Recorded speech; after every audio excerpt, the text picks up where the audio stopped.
Ya, bagaimana kabarnya Bapak? Sehat? Alhamdulillah. Semoga teman-teman peserta sehat Sedang juga hujan. ya. Sedang Iya, hujan. habis hujan ya Pak. Semoga sinyalnya baik-baik saja. Amin. Baik, pertama-tama lah kita panjatkan puji syukur kehadirat Allah Subhanahu wa taala yang telah memudahkan kita dan meringankan kita dalam menghadiri sesi kedua dari Sekolah Profetik dengan judul Mempersiapkan Generasi bersama dengan Bapak Andika Saputra. Dan dalam sesi kali ini, seperti biasa ya, diawali dengan penyampaian materi, kemudian kurang lebih 45 menit dilanjutkan dengan pertanyaan, dengan waktu yang sama pula, tanpa membuang-buang waktu dan memperpanjang waktu dan tempat saya persilahkan Bapak. Izin share screen ya teman-teman semuanya. Langsung Mbak April ya.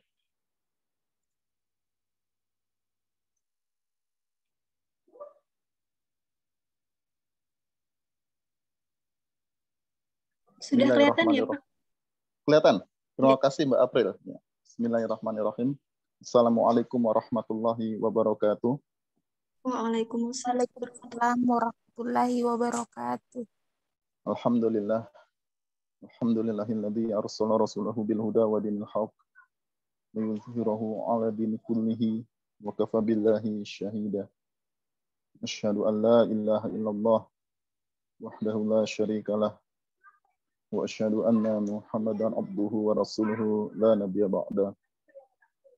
Allahumma shalli wa sallim wa barik ala Muhammad wa ala alihi wa ashabihi ajma'in. Amma ba'du. Alhamdulillahirabbil alamin. Allah masih memberi kita nikmat iman, nikmat sehat dan nikmat waktu untuk berkumpul kembali di sesi kedua ini. Ya. Kita melanjutkan materi pekan lalu ya, yang berjudul Mengenal Zaman.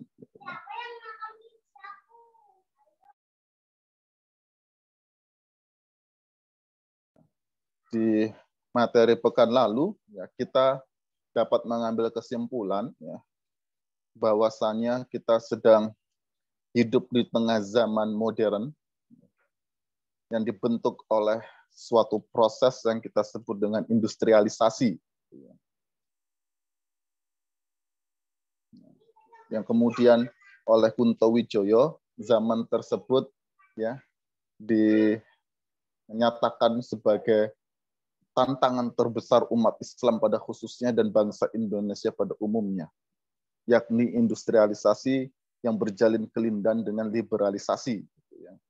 Sebenarnya kalau industrialisasi saja berjalan itu tidak ada masalah gitu. Yang menjadikan industrialisasi ini berjalan yang menyebabkan berbagai dampak buruknya terhadap kehidupan manusia secara individual, komunal, kultural ya, maupun terhadap hewan dan tumbuhan adalah dikarenakan industrialisasi ini berjalin kelindan dengan liberalisasi gitu ya. Liberalisasi ini asasnya ontologisnya humanisme sekuler gitu ya, objektivisme, kemudian epistemologinya adalah rasionalisme, positivisme, aksiologinya adalah pragmatisme gitu ya. Jadi dari tiga aspek itu tidak ada keselarasan antara industrialisasi yang berjalan saat ini dengan Islam gitu. Sehingga menyebabkan berbagai dampak buruk dalam kehidupan kita dari ranah manusia, hewan hingga tumbuhan gitu. Nah, seharusnya ya seluruh potensi anak bangsa ini dan seluruh potensi umat ini harus difokuskan, diarahkan, diorientasikan pada masalah ini. Industrialisasi yang berjalin kelindan dengan liberalisasi. Liberalisasi pada kehidupan ekonomi menyebabkan banyak sekali sumber-sumber perekonomian yang dikuasai oleh pemodal besar, sehingga keadilan dalam distribusi ekonomi itu tidak mungkin dicapai, gitu ya. Keadilan dalam distribusi ekonomi tidak mungkin dicapai. Yang kaya semakin kaya, yang miskin semakin miskin. Liberalisasi dalam politik, ya kepentingan perpolitikan kita, ya disetir atau dipengaruhi oleh pemodal. Ya. Sehingga kebijakan yang diambil oleh pemerintah itu dipengaruhi oleh interest atau kepentingan pemodal besar dalam mereka melakukan akumulasi modal, akumulasi kapital, akumulasi keuntungan materi. Liberalisasi dalam kehidupan sosial, runtuhnya struktur sosial kita menjadi individualisme. Kita menjadi individu-individu yang tidak memiliki keterikatan dalam sebuah struktur komunal. Kita ini sebenarnya manusia modern, manusia yang hidup sendiri-sendiri. Yang berlaku etika seperti di hutan, di kalangan hewan, etika survival of the fittest. Siapa yang memiliki kekuatan, kekuasaan, dia yang menang. Tidak ada di sini disebut dengan gotong royong, empati, simpati, tidak ada. Bahkan namanya CSR itu kan sebenarnya akal-akalan saja, kata Bapak Radar Pancadahana, itu kan akal-akalan pemodal saja CSR itu. Kemudian liberalisasi dalam kehidupan seni budaya, ya, maka muncullah budaya populer, budaya dangkal, budaya permukaan yang mengeksploitasi hasrat manusia. Tidak ada nilai-nilai keilahian atau nilai-nilai ketuhanan, tidak ada suatu ajakan untuk manusia merefleksikan hidupnya secara mendalam, tidak. Seni populer itu seni untuk dijual, seni yang dikomodifikasi. Orang berseni itu ya untuk mendapatkan keuntungan, sehingga kita mengenal kosakata baru sekarang, bukan seniman tapi pekerja seni. Orang memproduksi sesuatu yang disebut dengan produk seni, ya, apakah film, apakah musik, apakah iklan, segala macamnya, pada akhirnya untuk meraih keuntungan, bukan untuk menggugah kesadaran publik, atau menggugah kesadaran masyarakat kita. Nah, itulah zaman kita sekarang. Jadi sebelum kita harus melakukan apa, ya, maka kita harus mengenal zaman kita dulu.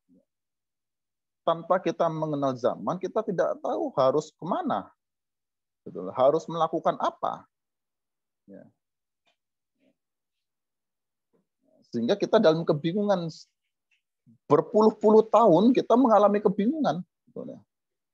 Sehingga sampai sekarang hasil optimal dari gerakan Islam itu ya tidak ada, hampir tidak ada. Ya, gerakan kita itu kan hanya bertahan hidup saja dari hari ke hari. Kita tidak memiliki blueprint jangka menengah hingga jangka panjang. Kita tidak punya. Ya, kita ini sifatnya pasif reaktif. Ya, kita menghadapi apa, kita hadapi itu. Kita sedang menghadapi apa, kita hadapi itu. Dengan sikap yang emosional, yang reaktif. Tanpa kita tahu setelah ini kita mau ngapain. Sehingga sampai hari ini, detik ini, umat Islam belum mampu menguasai industrialisasi. Yang notabene sekarang kita sudah memasuki periode keempat dari industrialisasi. Industrialisasi 1, 2 itu kan industrialisasi berbasis pabrik. Itu pun kita tidak menguasai itu. Yang itu berlangsung dari pertengahan abad ke-19 ya, sampai pertengahan abad ke-20. Sampai sekarang kan kita tidak menguasai industri pabrik.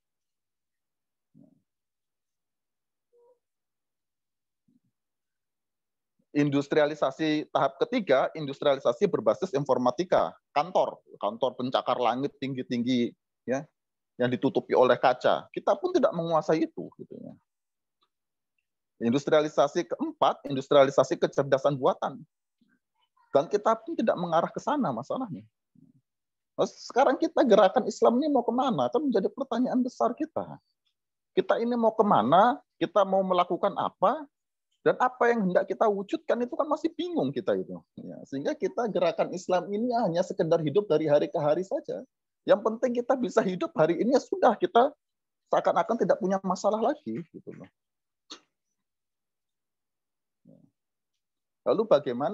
Lalu bagaimana dengan amanah kekhalifahan kita? Ya, amanah sebagai hamba Tuhan itu bisa jadi beres ya. Sehari-hari kita itu secara jasmani maupun rohani sujud kepada Tuhan gitu ya.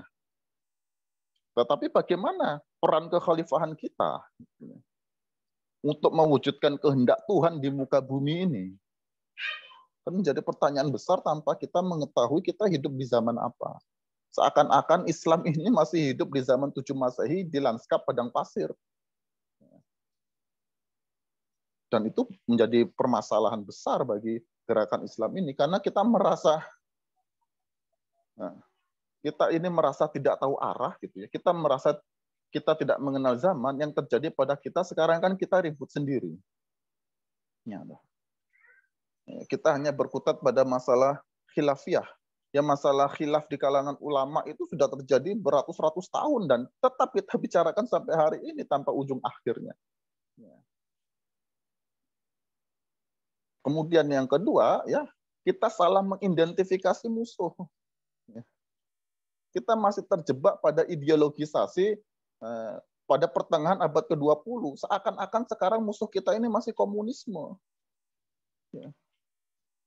Padahal Cina yang komunisme itu adalah state capitalism. Negara itu menganut kapitalisme.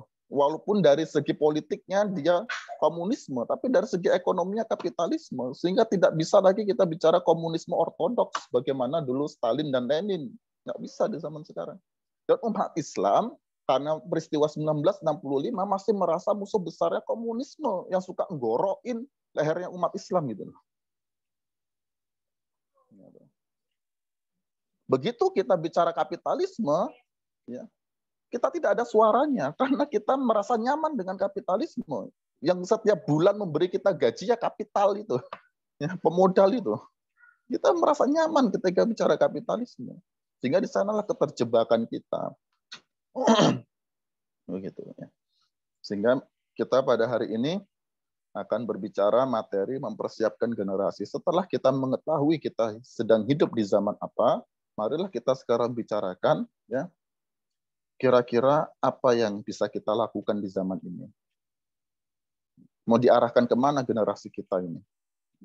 Apalagi kawan-kawan masih muda, toh, ya. Mau diarahkan kemana hidup kita ini sekarang? Kalau di gambar ini saya menampilkan Istiqlal, ya. Masih cover Mbak April, ya, sabar saja, masih cover, ya. Saya menampilkan Istiqlal, Masjid Negara, ya, dan di kanan itu Masjid 99 Kubah, ya, di Makassar, ya, kok tidak salah itu. Setiap tahun kita punya masjid baru. Pertumbuhan masjid di Indonesia itu pasti bertambah setiap tahun. Ya. Jumlah masjid terbanyak dunia di Indonesia.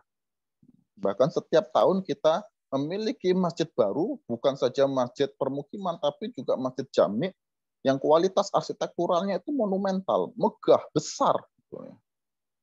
Di tengah kota modern, di tengah kota yang terindustrialisasi sebagaimana Jakarta, Makassar, dan kota-kota besar yang lain. Ya, tapi kok hidup kita begini-begini saja, gitu loh. Kan seharusnya menjadi perenungan kita umat Islam. Kita itu umat Islam senang ketika pembangunan masjid baru dilakukan.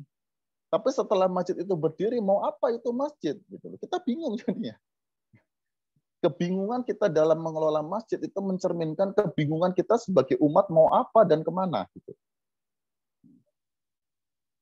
Apakah dengan adanya masjid baru 99 kubah itu umat Islam di Makassar semuanya akan sejahtera?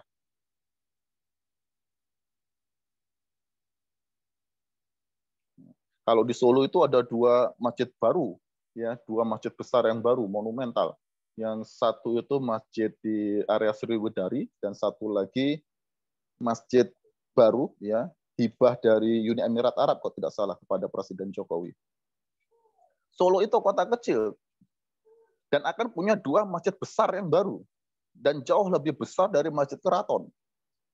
Nah, pertanyaannya, dengan 2 masjid besar yang baru dan megah monumental itu, apakah akan berkorelasi dengan peningkatan kualitas kehidupan umat Islam di Solo? Kalau tidak ada, lalu untuk apa kita bangun masjid terus-menerus?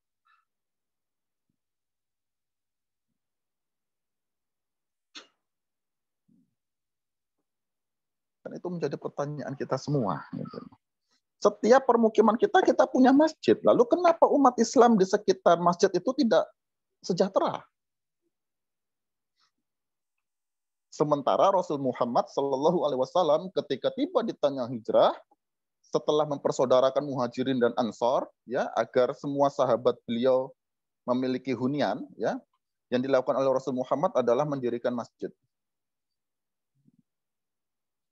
Sehingga oleh Kunto Wijoyo dikatakan, ya, pembangunan peradaban Islam itu dimulai dari iman, bukan dari pasar.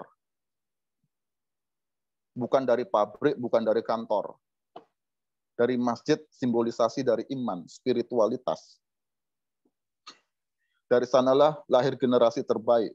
Dari generasi terbaik itu, maka kita menjadi peradaban yang besar, yang menjadi rujukan bagi peradaban-peradaban yang lain. Ya.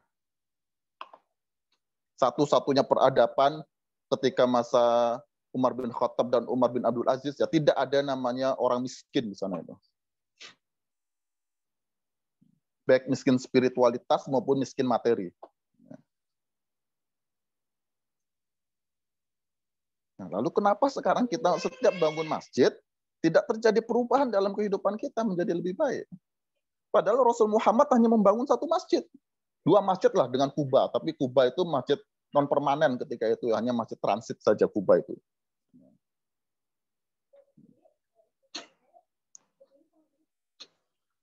Itu menjadi pertanyaan besar. Ya, bisa dilanjutkan, Mbak? Nah,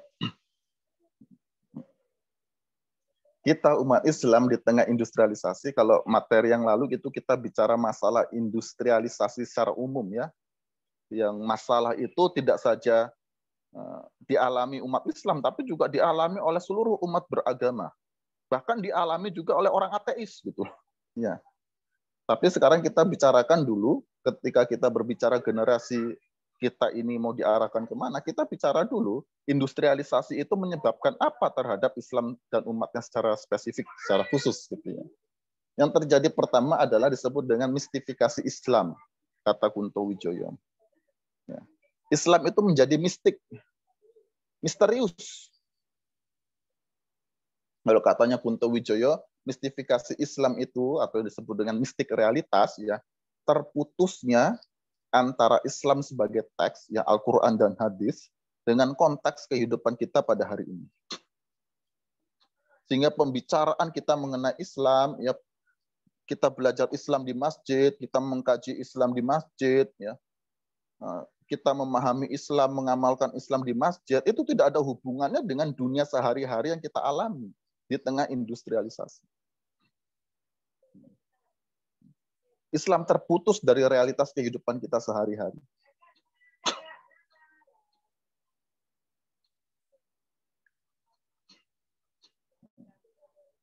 Kalau kawan-kawan di Facebook atau di Instagram itu, ya, coba perhatikanlah, ya, pembahasan-pembahasan mengenai Islam. Apakah konteks dengan zaman kita sekarang?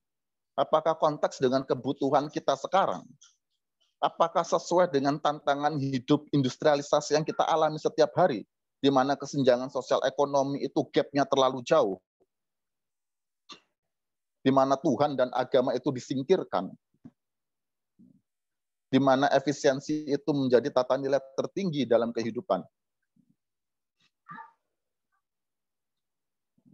Tidak, pembicaraan Islam itu terputus dari realitas kita sehari-hari, ditandai dengan 2 hal. Ya, pertama, kita terlalu asik membicarakan Islam sebagaimana dibicarakan oleh para pendahulu kita berpuluh-puluh abad sebelumnya, gitu loh. Permasalahan yang ribut berpuluh-puluh abad sebelumnya kita bawa kembali di masa sekarang. Seperti hukum kunut apa? Pembahasan hukum kunut itu sudah berpuluh-puluh abad. Ngapain kita bawa ke zaman sekarang? Yang zaman sekarang itu prioritas kita seharusnya sudah berbeda. Ketika membicarakan perdebatan hukum kunut di tengah masyarakat yang tidak lapar, ya nggak masalah gitu ya. Agama bisa saja seperti intellectual game gitu ya. Berbicara tentang zat Tuhan, berbicara tentang istiwanya Tuhan di atas arsy gitu ya. Kalau semua orang sudah makmur, sentosa, damai, itu nggak masalah bicara itu. Ya. Sehingga pengkajian Islam sebagai khasanah intelektual itu seperti intelektual game saja gitu di kalangan ahli-ahli Islam gitu ya. Apalagi dari bagian agama yang bisa dielaborasi dalam tataran filosofis gitu ya. Kalau semua orang sudah nggak ada yang miskin ya nggak apa-apa. Gitu. Itu sebagai sebuah gaya hidup kalangan elit. Kalangan elit intelektual. Tapi di zaman sekarang nggak bisa lagi. Ya. Atau sampai sekarang kita masih memperdebatkan ulama A ini penganut akidah mujassimah atau tidak. Apa prioritasnya atau apa urgensinya kita mengupas topik itu di zaman sekarang? Toh kalau beliau itu seorang penganut mujassimah atau tidak, ya hubungannya dengan kita sekarang apa? Hubungannya dengan tetangga kita apa? Hubungannya dengan masyarakat kita apa? Gitu. Nggak ada. Itu pertama yang menandakan Islam terputus dari realitas zaman kita sekarang. Nah, kita masih melanggengkan persoalan-persoalan yang khilaf di kalangan ulama berpuluh-puluh abad yang lalu, kita tetap langgengkan itu zaman sekarang. Dengan keasyikan yang sama, dengan perseteruan yang sama gitu. Kemudian kedua, ya, bukti bahwasanya Islam tidak konteks dengan realitas kehidupan, pembahasan Islam tidak konteks dengan realitas kehidupan kita. Ketika kita di masjid, kita bisa mengkaji Islam. Kita bisa membicarakan Islam dengan berbagai macam pendekatan mazhab, dari mazhab fikih, mazhab kalam, mazhab tasawuf, kita bisa bicarakan. Begitu keluar masjid, coba pakai itu untuk menguasai dunia ini. Bisa tidak? Begitu keluar masjid, coba pakai itu. Apa yang harus kita lakukan dengan pemahaman Islam kita di masjid di bidang ekonomi. Gimana cara merubah kehidupan ekonomi kita dengan Islam yang kita bicarakan di masjid itu? Bingung kita. Mau kemana kita ini? Bingung. Itu yang disebut oleh Kunto Wijoyo, Islam itu menjadi misterius. Tidak fungsional, hampir-hampir tidak fungsional kita amalkan dalam kehidupan industrialisasi ini. Sehingga dalam psikologi ini menyebabkan keterbelahan personal. Antara kita di masjid dengan kita di luar masjid adalah kita yang berbeda.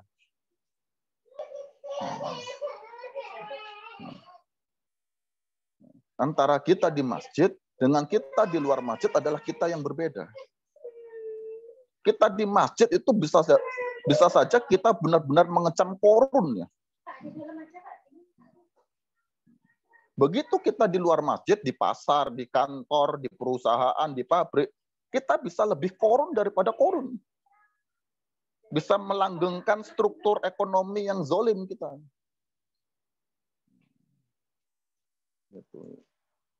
Sehingga Kunto Wijoyo menawarkan demistifikasi Islam. Yang Kunto Wijoyo nyatakan atau jelaskan demistifikasi Islam ini sebuah gerakan intelektual, bukan gerakan politik. Tidak ada orientasinya untuk menguasai perpolitikan negara dalam waktu dekat. Tapi gerakan intelektual. Apa yang dimaksud gerakan intelektual? Berarti gerakan ini akan membutuhkan waktu panjang. Karena membutuhkan waktu panjang berarti akan melibatkan generasi setelah kita. Melibatkan generasi kita dan melibatkan generasi setelah kita. Gerakan intelektual, bagaimana menghubungkan kembali Islam dengan realitas kehidupan kita yang terindustrialisasi ini. Nah, itu harus menjadi prioritas kita. Bagaimana agar kita umat Islam ini mampu memasuki dan menguasai industrialisasi dan memisahkan industrialisasi dari liberalisasi. Marilah sekarang kita bicarakan Islam sesuai dengan konteks zaman kita, konteks kebutuhan kita, konteks tantangan kita sekarang.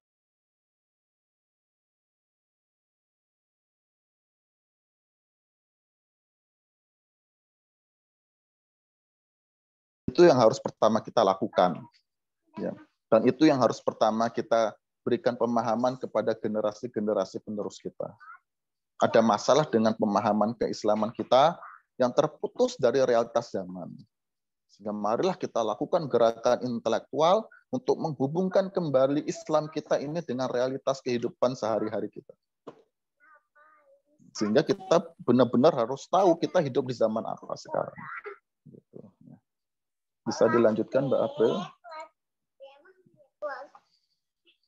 Nah, untuk melakukan demistifikasi Islam, ya untuk menghubungkan kembali Islam dengan realitas kehidupan kita sehari-hari, ya di tengah dunia modern yang terindustrialisasi ini, maka kata Kunto harus dilakukan peningkatan kesadaran umat Islam. Kesadaran apa? Kesadaran ilmu. Itu yang harus dilakukan. Ya. Di tengah zaman industri, ya, tidak lagi kita bisa gunakan kesadaran mistik maupun kesadaran ideologis. Harus kesadaran ilmu. Mengapa kesadaran ilmu? Karena industrialisasi yang terjadi sekarang itu merupakan penerapan dari ilmu pengetahuan teknologi modern. Kita punya mesin yang besar-besar, kita punya teknologi yang maju dikarenakan adanya iptek modern. Sehingga kesadaran kita harus kesadaran ilmu. Kalau kita ingin menguasai industrialisasi, terlibat dalam industrialisasi, maka mau tidak mau kesadaran kita harus kesadaran ilmu.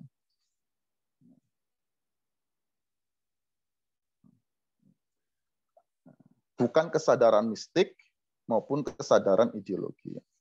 Kalau kata Kunto, beliau sebagai seorang sejarawan, kesadaran mistik itu terjadi ketika pada masa pra-industri di Indonesia, di Nusantara. Ya. Ketika mode produksi kita masih agraris. Itu kesadaran kita, kesadaran mistik. Kita mengenal Ratu Adil ketika itu. Ya.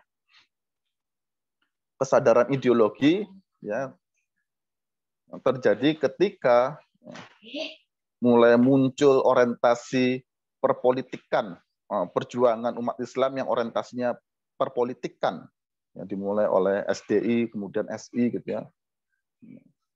Sehingga kesadaran ideologi ini sifatnya eksklusif, orientasinya pada politik, penguasaan politik. Kita akan bahas satu persatu. Ya. Kesadaran mistik itu menjadikan unsur-unsur mistik dalam Islam itu sebagai unsur yang utama. Kesadaran mistik yang tidak bisa dijelaskan secara rasional. Kesadaran ini. Contoh ketika pandemi, ya, lah, sudah kehendak Tuhan lah itu. Nah, gitu. Sudah kehendak Tuhan lah pandemi ini. Nah, apakah namanya pagebluk ataukah yang lain, wabah segala macam, itu sudah kehendak Tuhan lah wabah ini, nggak bisa dihindari ini. Sudah tertulis dalam Lauhul Mahfuz. Usaha apapun yang dilakukan sudah nggak bisa. Itu kesadaran mistik. Ya, seakan-akan manusia tidak memiliki kuasa apapun terhadap zaman ini.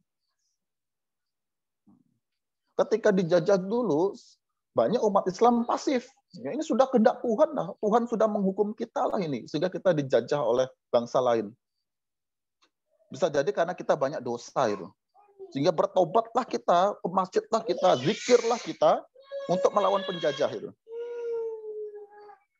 Ketika kita bertaubat, berzikir ke masjid, ya, diam di masjid terus-menerus, ya, harapannya agar Tuhan ini mengirimkan Ratu Adil, mengirimkan Imam Mahdi.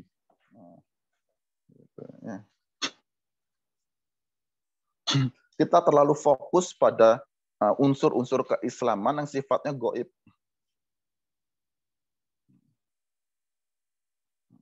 Sehingga terputus antara Islam dengan realitas. Ya.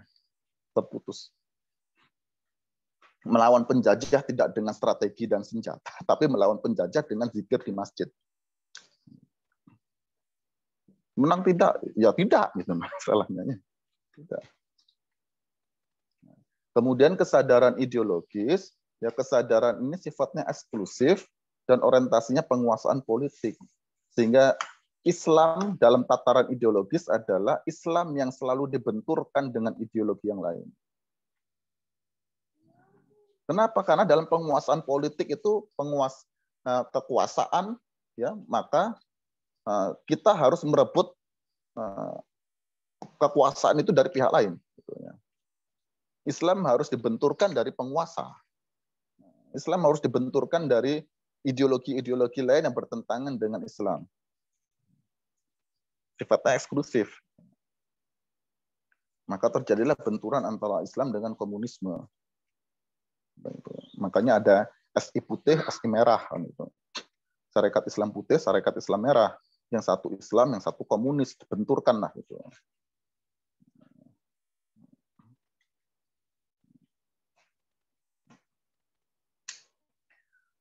Nah, kalau yang mistik itu memisahkan Islam dari realitas, maka kesadaran ideologis itu ya menyebabkan umat Islam salah memahami realitas. Ya. Karena memahami realitas dengan kacamata ideologi tertentu. Jadi kacamata kita kabur untuk melihat realitas. Contoh ketika zaman pandemi sekarang ini, masa pandemi, kita melihat, oh ini gara-gara Cina yang komunis nih. Kita tidak fokus pada virusnya, kita fokus kepada siapa pembuat virus. Gitu loh. Kalaupun ternyata Cina komunis itu membuat virus ini di laboratorium sebagai senjata biologi, itu tidak menjadikan wabah ini selesai. Gitu masalah. Kan begitu. Ya. Kita fokus pada Amerika. Oh, ini biang kerok Amerika ini maksa orang se-Indonesia vaksin. Kan begitu. Amerika melalui WHO. Dibenturkanlah Islam dengan WHO, dibenturkanlah Islam dengan Cina, dibenturkanlah Islam dengan Amerika.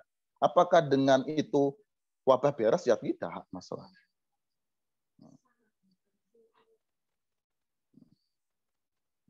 Tidak selesai sama sekali wabah ini.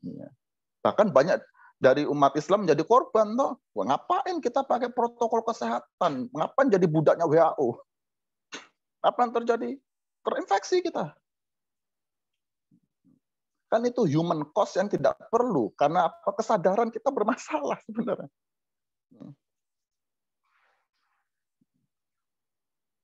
Yang satu memahami ini pagebluk, kesadaran mistik. Yang satu memahami ini karena musuh-musuh Islam, kesadaran ideologis.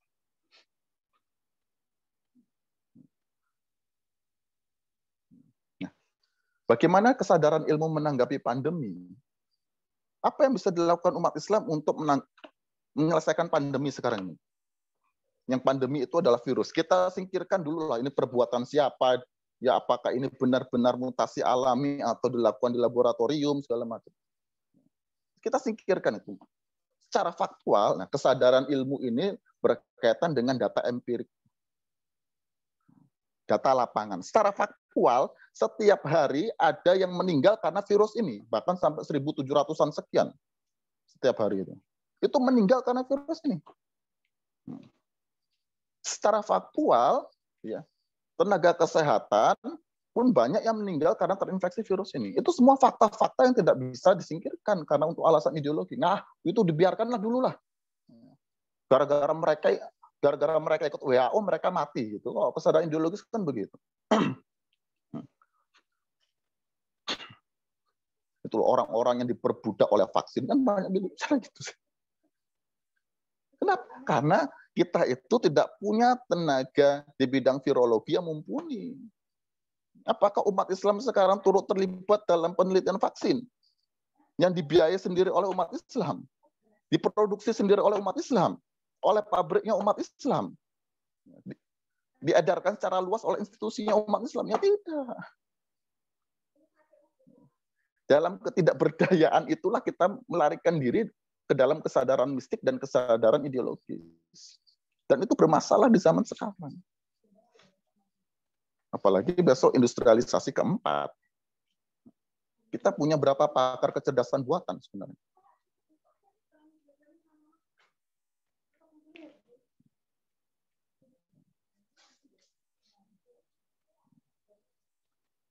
Nah, agar Islam kembali konteks dengan realitas kehidupan kita, kata Kunto, ya kesadaran kita harus kesadaran ilmu. Dan ini menjadi permasalahan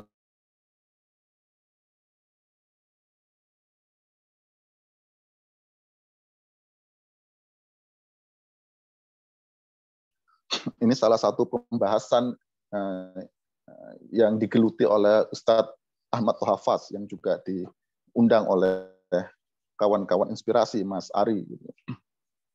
Beliau menawarkan rumusan baru, titik ba gitu. Itu salah satu jalan untuk kita umat Islam ini mampu mencapai kesadaran ilmu. Ya, agar Islam kita ini ya, mampu mencapai tingkat kesadaran ilmu, mampu kembali menjalin relasi dengan iptek yang modern. Agar kita bisa menguasai zaman, karena zaman industri ini ya tulang punggungnya adalah iptek modern. Tanpa iptek modern tidak ada industri sekarang.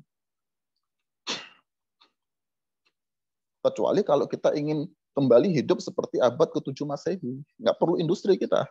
Tapi kita akan menjadi masyarakat pinggiran, tidak menguasai apa-apa. Islam akan tetap di pinggiran. Dan kalau kita ingin begitu, ya kita jangan bicarakan peradaban Islam. Ya karena peradaban itu orientasinya selalu menjadi superior. Tidak ada peradaban yang orientasinya cukuplah kita peradaban nomor 2, nggak ada. Peradaban itu sifatnya universal, selalu ingin menyebarkan nilai peradabannya ke seluruh peradaban yang lain. Kalau kita menginginkan Islam hidup seperti zaman dulu, ya di desa-desa terpencil, ya dengan pemahaman Islam pra-industri, ya nggak apa-apa gitu loh. Tapi kita nggak usah ngomongin peradaban, nggak relevan gitu loh. Nggak relevan bagi kita ngomong peradaban. Kalau kita ingin agar Islam kembali berjaya sebagai agama dan peradaban, ya mau tidak mau sekarang kita bicara iptek modern. Sehingga dari dulu tuh saya sudah sampaikan, ya, Mbok jangan beasiswa untuk PAI saja. Beasiswa untuk jurusan-jurusan FAI gitu ya. Ilmu tafsir, ilmu hadis, ilmu apalagi itu bahasa Arab gitu. Jangan itu saja dong yang dipikirkan. Kita juga butuh ulama dari ilmu fisika, ilmu biologi, ya, ilmu matematika, ilmu sosiologi, ilmu antropologi. Nah itu dong, tolong dong kita arahkan generasi kita ke sana sekarang.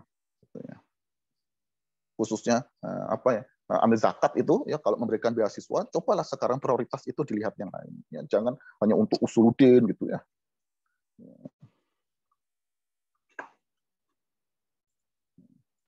Dan terbukti umat Islam kan bingung dengan pandemi ini. Kita tidak memiliki sumber daya manusia yang pas ini, yang mencukupi, yang kompeten menghadapi pandemi. Kita bisa nyuntikin vaksin, bisa kita, tapi kita tidak bisa membuat vaksin. Masalahnya ya, karena laboratorium untuk meneliti virus itu luar biasa mahal. Ya, ngapain kita beli kapal selam gitu? Beli laboratorium gitu seharusnya.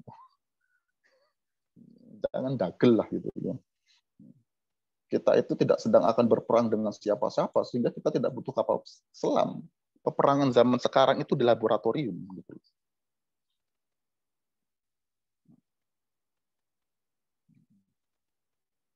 Bisa dilanjutkan, Mbak April?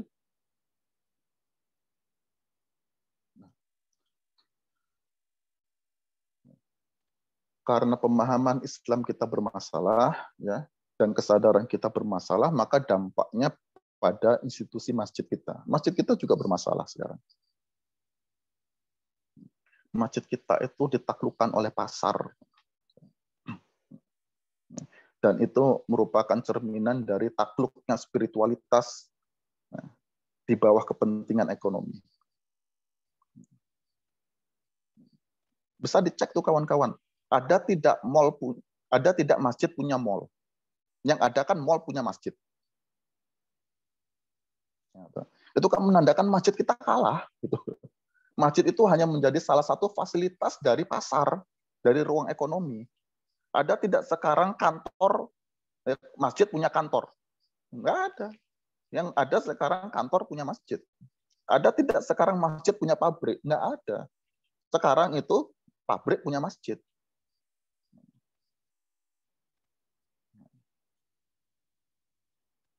Masjid itu ya kata Kunto Wijoyo ya sumber kehidupan bagi umat Islam. Kata Sidi Ghazal bahwa masjid itu sebagai pusat komunitas umat Islam. Kalau masjid kita ditaklukkan oleh pasar, itu merupakan cerminan takluknya umat kita dari ekonomi. Buruh kita ini. Kita tidak berdikari di bidang ekonomi.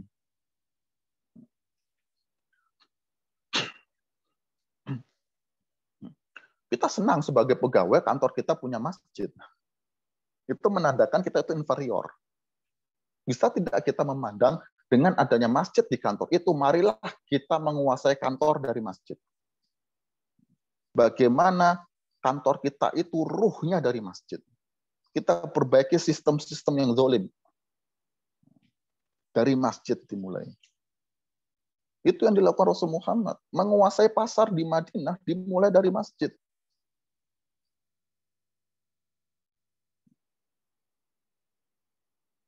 Ada tidak sekarang masjid punya rumah sakit? Nggak ada. Yang adanya rumah sakit punya masjid.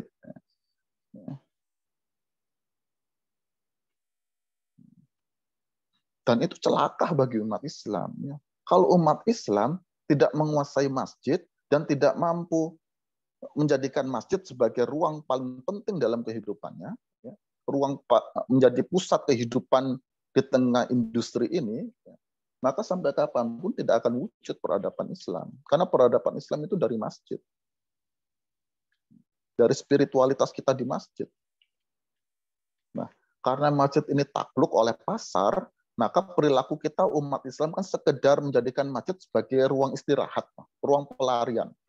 Oh, sudah jam 12, waktunya istirahat siang. Habis makan atau sebelum makan, kita ke musola atau ke masjid kantor. Toh, kita sholat di sana itu. Sholat kita itu sekarang seperti jeda saja dari kerja. Kita mendatangi masjid di sela kesibukan perekonomian kita.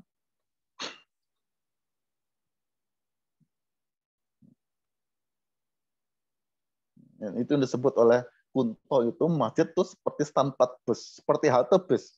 Kita di halte bus itu kan sekedar duduk, nunggu bus datang, ya sudah kita pergi. Seperti itu masjid kita itu. Kita sekedar datang, sholat, jamaah apakah munfarid, setelah salam, ya sudah kita pergi. Nggak ada lagi urusan dengan masjid kita.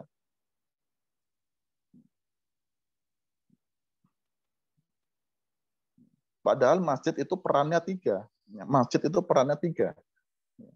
Apakah masjid permukiman atau masjid jami? Pertama, peran istimaiyah. Masjid itu harus mampu membentuk masyarakat Islam di sekitarnya. Jadi masjid kantor, dia harus mampu membentuk masyarakat Islam di kantor itu. Sebagai kesatuan jamaah. Masjid sekolah, masjid kampus juga begitu. Masjid pasar juga begitu. Setelah istimaiyah, baru peran risalah. Bagaimana mendidik jamaah itu. Diajarkan dia tentang Islam. Setelah ada masyarakatnya, setelah ada jamaahnya, ditingkatkan pemahaman keislamannya, baru peran khidmat. Masjid harus mampu memobilisasi umatnya, jamaahnya, masyarakatnya untuk terlibat aktif dalam bidang-bidang kehidupan yang lain. Ekonomi, politik, sosial budaya, dan lain sebagainya. Sehingga masjid orientasinya itu pertama, kumpulkan umat Islam, bentuk jamaah, bentuk masyarakat, bentuk komunitas. Bina itu komunitas. Setelah siap itu komunitas, sudah terbentuk, sudah dibina, libatkan mereka dalam melakukan perubahan kehidupan. Itu yang dilakukan Rasul Muhammad. Makanya Rasul Muhammad itu tidak ujuk-ujuk mendapatkan risalah pertama Iqra, ya langsung perang. Enggak. Dibentuk dulu masyarakat Islam. Dibina dulu masyarakatnya. Sudah siap, baru kita khidmat nih. Berjuang kita. Kuasai kita ekonomi. Kuasai kita urusan politik. Nah, kalau masjid kita bermasalah, ya kita tidak akan kemana-mana. Bahkan kita terpecah belah dari masjid kita sekarang. Kalau katanya Sidi Ghazalba itu, satu-satunya ruang yang mampu menyatukan umat Islam itu hanya masjid. Kalau di masjid kita sudah tidak mampu bersatu, maka dimanapun umat Islam tidak akan mampu disatukan. Faktualnya, masjid justru menjadi tempat perpecahan umat Islam. Itu menjadi PR besar bagi kita.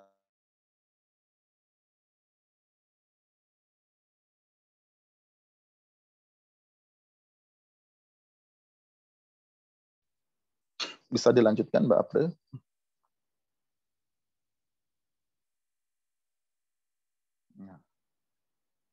Karena pemahaman keislaman kita terputus dari realitas, kesadaran kita tidak sesuai dengan tuntutan zaman, ya kesadaran ilmu, masjid dampaknya pada masjid kita. Ketika masjid kita bermasalah, maka muncullah generasi baru yang disebut Kunto Wijaya generasi Muslim tanpa masjid.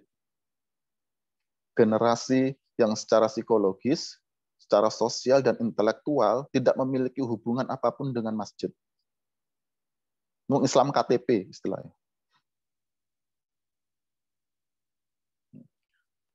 Karena bapak ibunya sibuk bekerja, ya, maka tidak memiliki waktu untuk berkumpul dengan sesama umat Islam di masjid. Sehingga bapak ibunya ini tidak menjadi bagian dari umat Islam yang pusatnya di masjid. Ketika kita bicara umat, ya, persepsi kita harus masjid loh ya. Kalau kita ini Muslim, tapi tidak menjadi bagian dari umat Islam yang pusatnya di masjid, ya kita ini Muslim individual, gitu loh. Kita ini Muslim individual.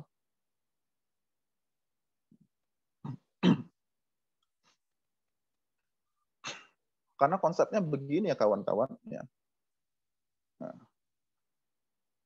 individu itu harus diikat dengan keluarga, komunitas keluarga. Individu itu harus diikat dengan komunitas keluarga. Kita sebagai individu kan lahir di tengah keluarga, toh. Nah, tidak ada dari kita yang lahir dari batu, toh, seperti Sung Gokong itu nggak ada.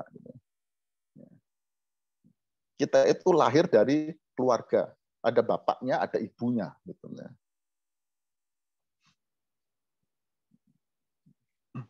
Sehingga individu itu selalu diikat dengan keluarga.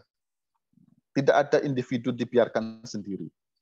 Sementara filsafat individualisme itu justru menginginkan keluarga itu pecah menjadi individu-individu atas nama hak asasi manusia.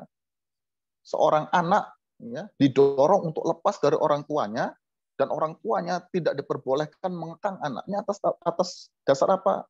Hak asasi si anak.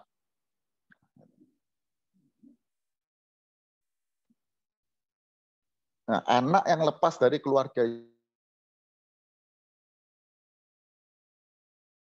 ini permisivisme, ya, seks bebas dimulai, narkotika dimulai, segala macam.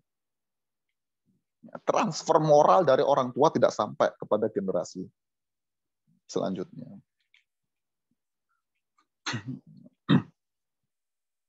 Sehingga pendidikan pertama itu di keluarga.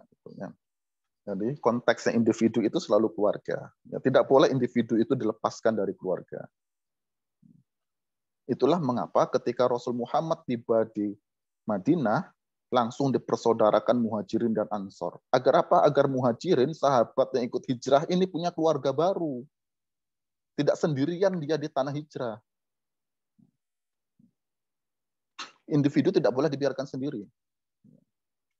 Nah, kumpulan dari keluarga Muslim ini membentuk umat, di mana berkumpulnya di masjid. Kalau individu dalam lingkup keluarga berkumpulnya di rumah masing-masing. Sehingga kita itu dulu lahir kan di rumah, sekarang di rumah sakit. Setelah dari rumah sakit dibawa ke rumah. Individu dalam lingkup keluarga ya, itu ruangnya rumah. Nah, kumpulan dari keluarga Muslim, rumah tangga Muslim itu berkumpul membentuk masyarakat Islam, membentuk umat Islam, di mana di masjid. Jadi masjid itu harus dilihat sebagai kumpulan keluarga Muslim, jamaah di sana itu. Bukan kumpulan individual Muslim. Jadi ummah itu kumpulan keluarga Muslim. Bapak punya tanggung jawab terhadap masjid. Ibu punya tanggung jawab terhadap masjid. Anak-anak punya hak terhadap masjid. Jadi kita itu berperan di masjid sebagai bagian dari umat Islam dalam kapasitas kita sebagai keluarga. Ketika ayah ibu kita mengajak kita ke masjid ketika kita kecil, Beliau-beliau itu bukan saja mengajarkan sholat, ya, tapi juga beliau-beliau itu memperkenalkan kita dengan kesatuan sosial namanya umat. Suatu saat ketika kita sudah akil balik, kita akan menjadi bagian dari umat itu yang pusatnya di masjid. Kita memiliki tanggung jawab nanti di sana, mengambil peran di masjid. Nah, masjid kita sekarang itu menjadi tidak beres karena masjid dianggap sebagai kumpulan individu, bukan kumpulan keluarga.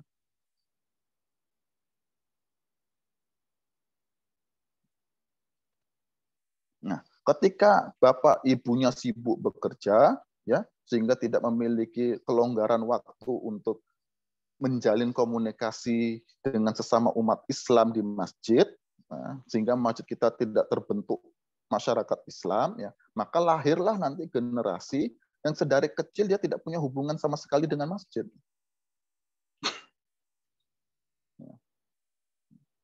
Sehingga tidak ada ikatan emosional dengan masjid, ya. Nggak pernah bermain di masjid, nggak pernah TPA di masjid, tidak punya teman-teman di masjid. Sehingga secara sosial dia tidak merasa menjadi bagian dari umat Islam yang besar ini. Kita itu kan selalu terpukau dengan retorika, toh. Bangsa Indonesia adalah bangsa dengan umat Islam terbesar di dunia. Nah, umat Islam terbesar di dunia itu konteksnya individual atau ummah sekarang. Kalau konteksnya individu, ya berarti kita hanya berbicara berapa banyak kepala umat Islam di Indonesia. Kita hanya ngomong kuantitas. Tapi begitu kita bicara, ya umat Islam di Indonesia adalah umat terbesar, sebagai kesatuan umat, maka banyak kepala itu hakikatnya adalah satu. Kita ini masyarakat Islam terbesar saat dunia. Yang punya tujuan yang sama, punya arah gerak yang sama. Kan nyatanya tidak ke sana kita. Kita selalu menghitung itu kan per kepala.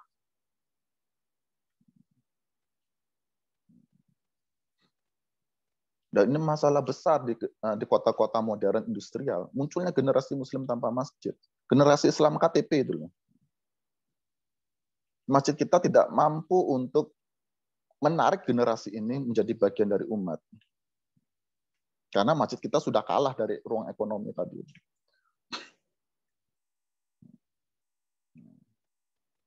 Tapi ada celahnya, kata Kunto Wijoyo. Bagaimana menarik generasi ini menjadi bagian dari umat ketika memasuki perguruan tinggi, maka masjid kampus harus berperan.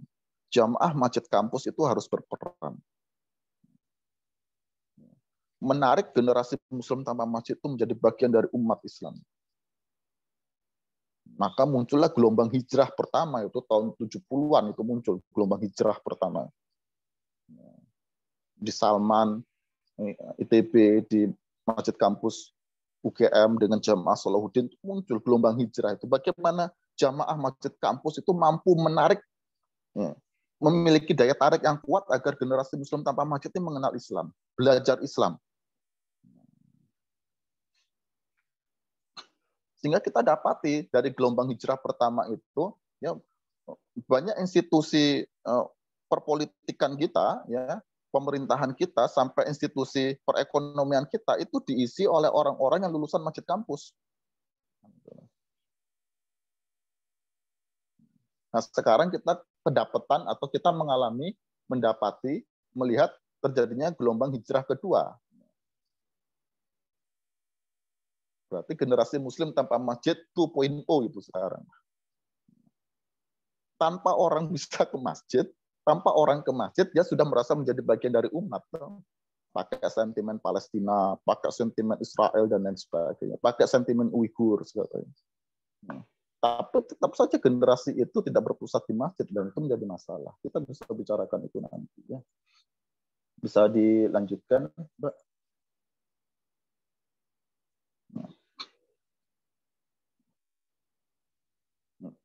Lalu harus kita arahkan kemana generasi kita ini.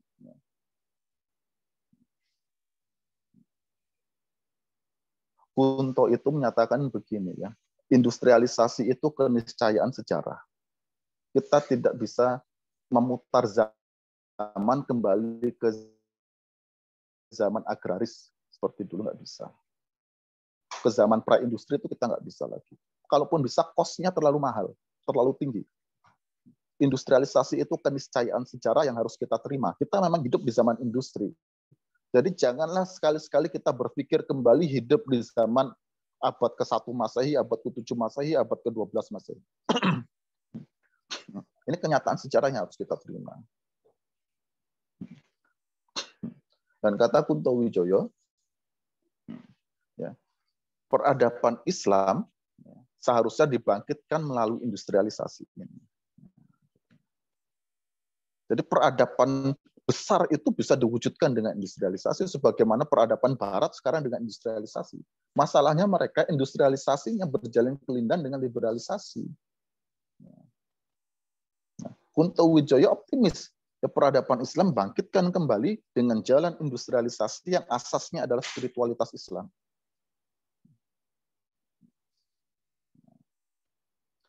Untuk menguasai industrialisasi tidak harus dengan kapitalisme, tidak harus dengan komunisme. Islam bisa dijadikan jalan untuk industrialisasi. Sehingga nanti akan menjadi PR besar bagi kawan-kawan di ilmu ekonomi pembangunan, contohnya ya. Bagaimana kita punya agenda pembangunan suatu bangsa untuk memasuki industrialisasi yang asasnya adalah ajaran Islam.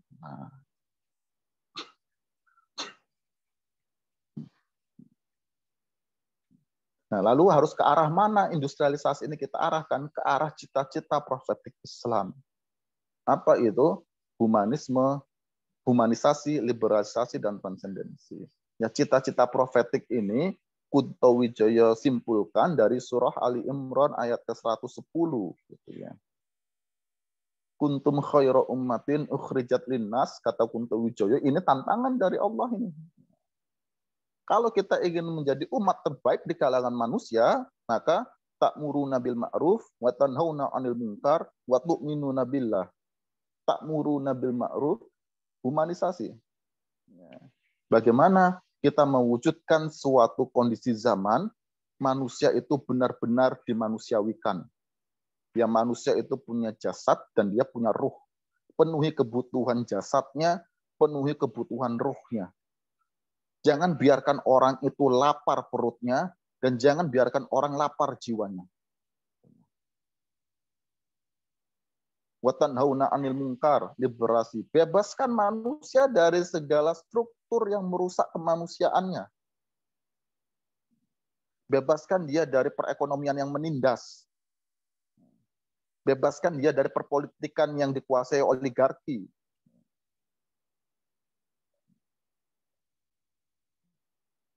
Bebaskan dia dari masyarakat yang memandang kekayaan adalah simbol dari status sosial. Bebaskan manusia dari segala struktur yang menindas, termasuk bebaskan manusia dari ilmu pengetahuan yang merusak.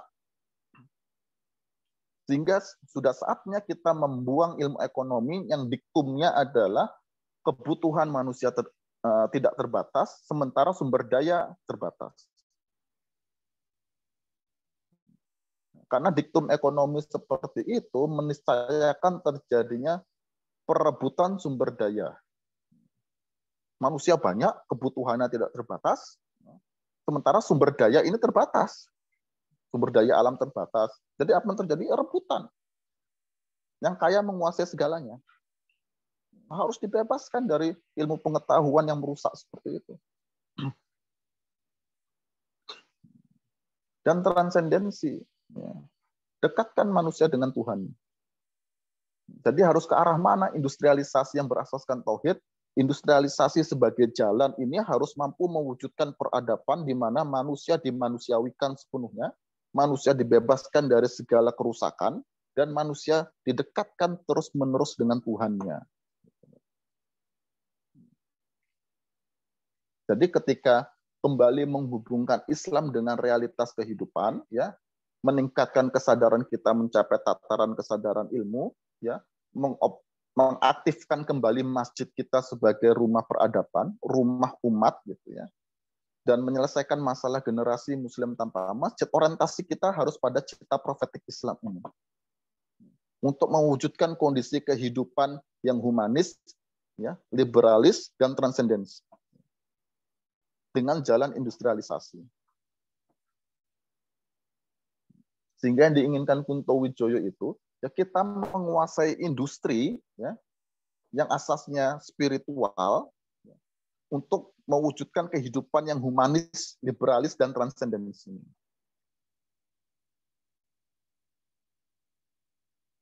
Nah, marilah kita sekarang bicarakan Islam untuk tujuan ini melalui jalan industrialisasi. Marilah kita tingkatkan kesadaran kita sampai kesadaran ilmu ya dalam rangka untuk mewujudkan cita-cita ini. Marilah kita sekarang gerakkan masjid kita untuk mewujudkan cita-cita ini. Marilah kita menyelesaikan masalah generasi muslim tanpa masjid untuk menyelesaikan cita-cita ini.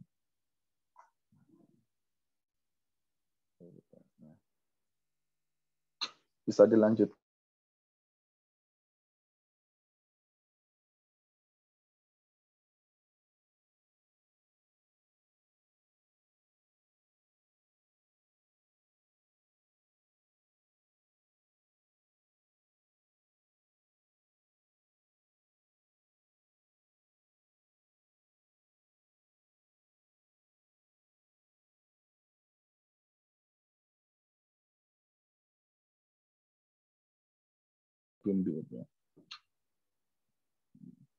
Nah, Kunto menggunakan istilahnya umat kecil.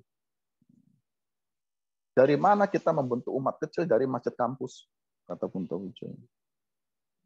Sehingga penting sekali masjid kampus itu tugas pertamanya membentuk masyarakat Islam di kampus dengan mampu untuk menarik keterikatan atau mampu menarik generasi Muslim tanpa masjid menjadi bagian dari umat. Karena generasi Muslim tanpa masjid itu, kata Kunto, memiliki potensi. Memiliki potensi. Orang-orang pintar itu sebenarnya. Apakah di Unhas, apakah di ITB, apakah di UGM, di UNER, segala macam itu. Itu mereka yang pintar-pintar itu harus mampu ditarik ke masjid kampus agar menjadi bagian dari umat Islam. Menjadi bagian dari umat kecil tadi itu. Mengapa harus dari masjid kampus? Ya karena kesadaran ilmu itu ya konteksnya adalah masjid di lingkungan perguruan tinggi, kata Kunto. Dari sanalah seharusnya kajian Islam agar konteks dengan kehidupan industri itu dimulai di masjid kampus, di mana kesadaran ilmu itu seharusnya di sana. Maka bentuklah umat kecil di sana dengan menarik generasi Muslim tanpa masjid agar menjadi bagian dari umat. Siapkan SDM dari sana. Kalau sekarang kita selalu mengeluh ya, masjid permukiman kita itu kekurangan sumber daya manusia gitu ya. Takmirnya sudah sepuh-sepuh semua gitu ya. Yang azan itu, yang imam itu, yang jadi khotib juga itu gitu. Itu kan menandakan SDM kita bermasalah. Dan SDM itu tidak bisa diselesaikan kalau masjid kampus tidak menyediakan SDM. Jadi ketersediaan SDM kita itu sekarang sangat bergantung dari masjid kampus. Nah, rumah inspirasi ini jangan sampai terpisah dari masjid. Lakukanlah perubahan itu dari masjid. Karena di sanalah spiritualitas Islam itu. Di sanalah rumahnya umat.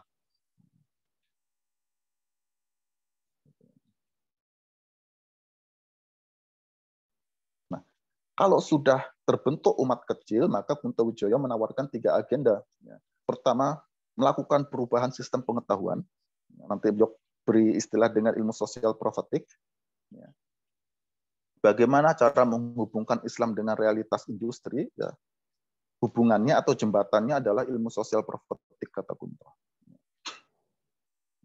Itu agenda pertama, berarti agenda keilmuan itu ya. Merumuskan ilmu pengetahuan baru dari masjid kampus. Kemudian lakukan mobilisasi spasial.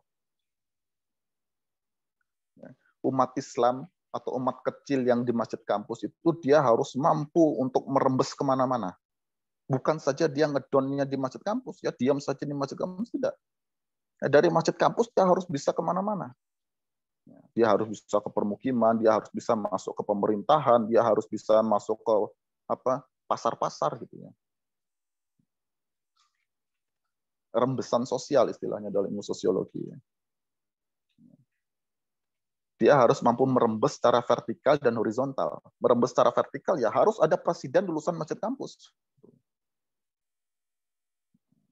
Presidennya lulusan masjid kampus, menterinya lulusan masjid kampus, sampai semua eselon ke bawah, sampai pegawainya lulusan masjid kampus loh. Sampai masyarakat awamnya lulusan masjid kampus. Nah, gitu. Itu rembesan vertikal. Rembesan horizontal ya harus kemana-mana. Ya. Seumpamanya masjid kampus Unhas. Ya jangan hanya ngotak-ngatik di sekitar Unhas. Ya lulusan masjid kampus Unhas dia harus kemana-mana, ke Papua, ya ke Kalimantan, ke Sumatera dan lain sebagainya. Gitu. Jangan hanya muternya di sekitar masjid kampusnya saja. Suatu saat dia harus berpindah gitu loh, secara horizontal. Itu mobilisasi sosial. Ya. Yang pertama rumuskan ilmu, ya. Kedua mobilisasi sosial, yang ketiga mobilisasi budaya. Ya, dari masjid kampus lah cara hidup ini harus dirubah. Kehidupan ini harus dirubah. Masjid kampus yang orang-orang pintar itu di sana, yang merumuskan ilmu baru, yang nanti merembes kemana-mana, ya, dia harus membawa perubahan. Untuk menanggapi masalah nasional dan masalah global, kata Kumpo. Gitu, ya. Bisa kita bicarakan nanti. Bisa dilanjutkan, Mbak.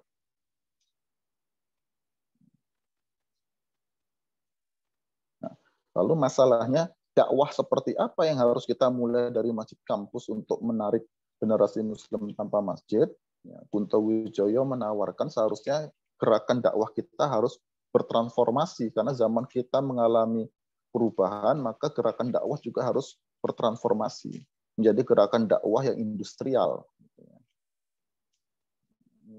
Kita bisa bicarakan nanti lah ini ya. Tapi bisa kita highlight di sana perannya adalah peran intelektual. Jadi seorang pendakwah itu dia seorang intelektual, gitu. Bukan seorang propagandis politik ya, mengumpulkan massa beretorika gitu, bukan.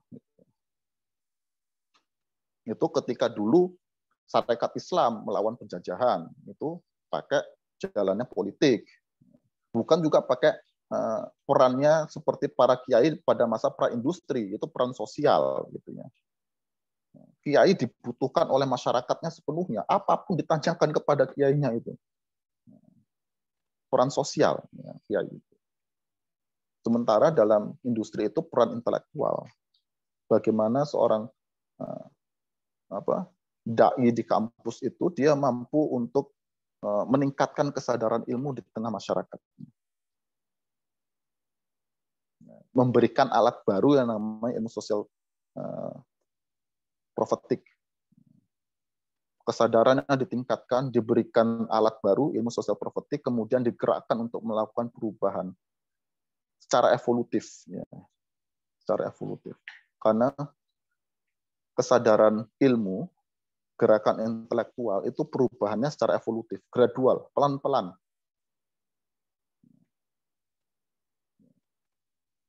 Tidak seperti kesadaran ideologis ya, yang peran politiknya itu kesadaran revolutif. Ya.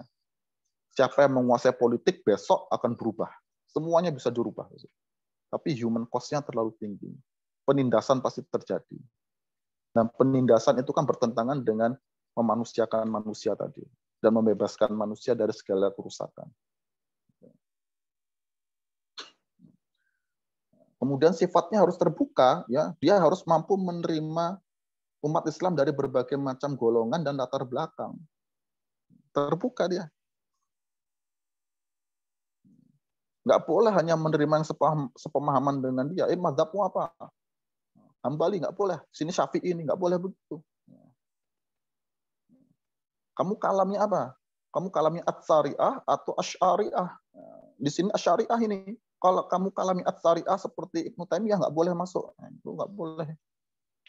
Harus terbuka sekarang. Kemudian solidaritasnya proliferasi. Ya, kita harus mampu masuk ke berbagai komunitas. Gitu, ya. Hadir di mana-mana intelektual itu. Jangan cuma di kampus tok dia. Ya, sekarang kan aneh ini, kita lagi wabah, masih banyak orang-orang pintar di perguruan tinggi masih sibuk saja dengan urusan birokrasinya masing-masing gitu loh. Nggak diurusin nih masyarakat. Sementara proliferasi ini menuntut yang intelektual ini berada di tengah-tengah masyarakat, tidak berjarak. Istilahnya momong. Nah, guru kami di Solo, Ustadz Arif Wibowo itu memperkenalkan dari pemikirannya Kunto ini, memperkenalkan istilah pos harokah. Gerakan Islam sekarang yang sifatnya intelektual itu harus pos harokah. Apa pos harokah itu? Pertama harus dijalinnya komunikasi antar harokah. Tidak boleh lagi ada harokah yang sifatnya eksklusif. Komunikasi harus dijalin. Nah, dengan adanya komunikasi yang dijalin antar harokah, maka prinsip kedua dari pos harokah adalah mengakui otoritas masing-masing harokah. Oh, ada yang konsen di politik, ada yang konsen di ekonomi, ada yang konsen di budaya, seni budaya.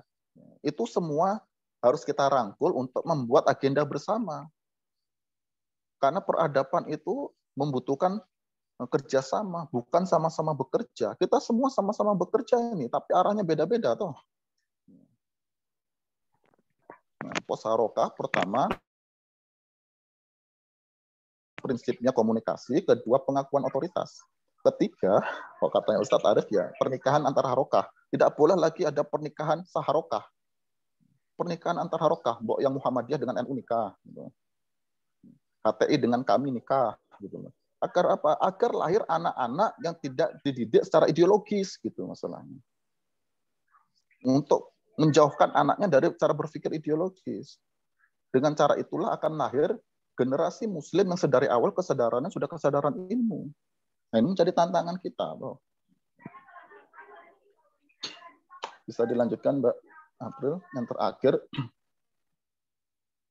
Nah, ini hanya merinci tadi ya.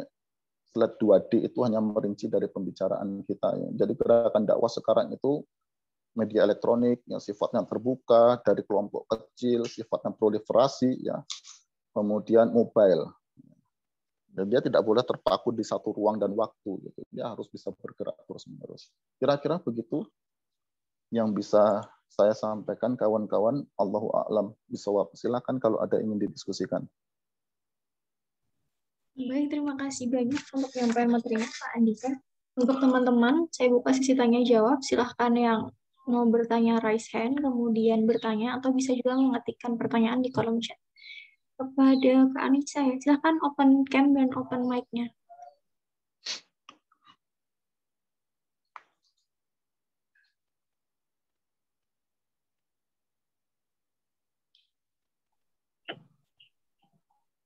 Assalamualaikum warahmatullahi wabarakatuh, Kak. Waalaikumsalam warahmatullahi wabarakatuh. Silakan, Mbak. Salam dari saya Anissa Aulia di Sulawesi Selatan, Pak. Sulawesi Selatan. Iya. Silakan. Di sini Kak, jujur saya sangat setuju dengan apa yang Kakak sampaikan dan secara bersama juga saya mohon maaf sangat tersinggung. Begini Kak, seperti yang Kakak jelaskan mengenai sekarang ada satu kutipan yang saya tulis dari Kakak ini tidak pernah TPA masjid. Nah di situ saya merasa bahwa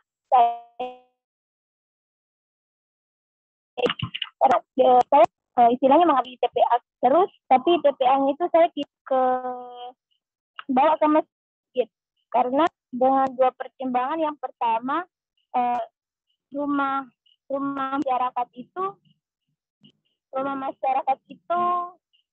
hanya ada sebelah kanan, sebelah kiri. Sedangkan masjid itu sendiri di sebelah kanan. Jadi pertimbangannya itu kan di TPA itu anak-anak semua. Jadi anak-anak itu kalau menyeberang yang saldo, saya pernah coba alihkan TPA ke masjid waktu Ramadan yang lalu. Saya ambil waktunya itu ba'da subuh. Pada saat dia menyampaikan pulang, saya dapat keterangan dari masyarakat bilang, tuh siswamu berang pakai salto bahaya, tolong di suaranya putus. Suara saya terdengar atau masih putus? Masih agak putus Kak, coba off cam aja, terus bicara aja, nggak usah nyalakan kamera. Ya begini Kak, sebenarnya yang Kakak sampaikan bahwa tidak pernah TPA di masjid, sedangkan masjid merupakan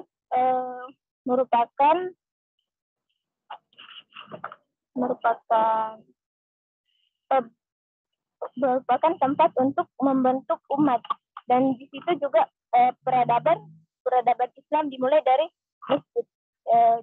Pertimbangan saya yang tidak taruh anak-anak ke masjid itu karena itu tadi yang pertama, karena semua rumah masyarakat itu ada di sebelah kiri, sedangkan masjid itu sendirian di sebelah kiri.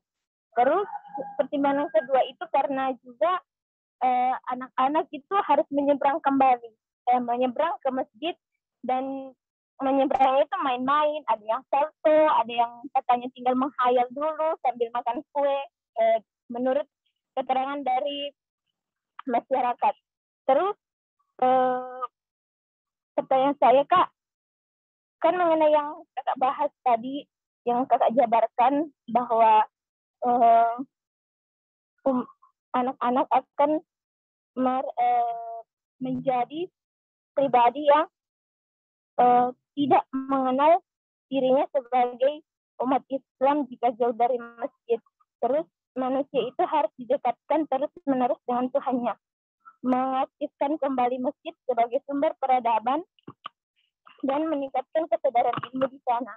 Juga cara yang dihadirkan untuk seperti itu bahwa kita harus mengumpulkan umat kecil dan menyiapkan SDM di sana. Dan pertanyaan itu Kak, apakah saya harus memindahkan TPA-nya di masjid dan mencari alternatif lain tentang masalah menyeberang itu tadi.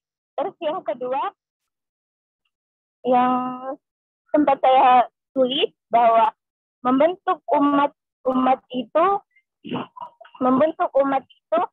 harus dimulai dari membentuk umat yang kecil, dan rata-rata mayoritas manusia hanya menunggu untuk digerakkan,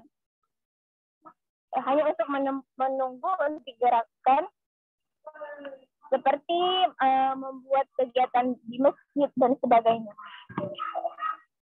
Sebentar Kak, banyak gangguan.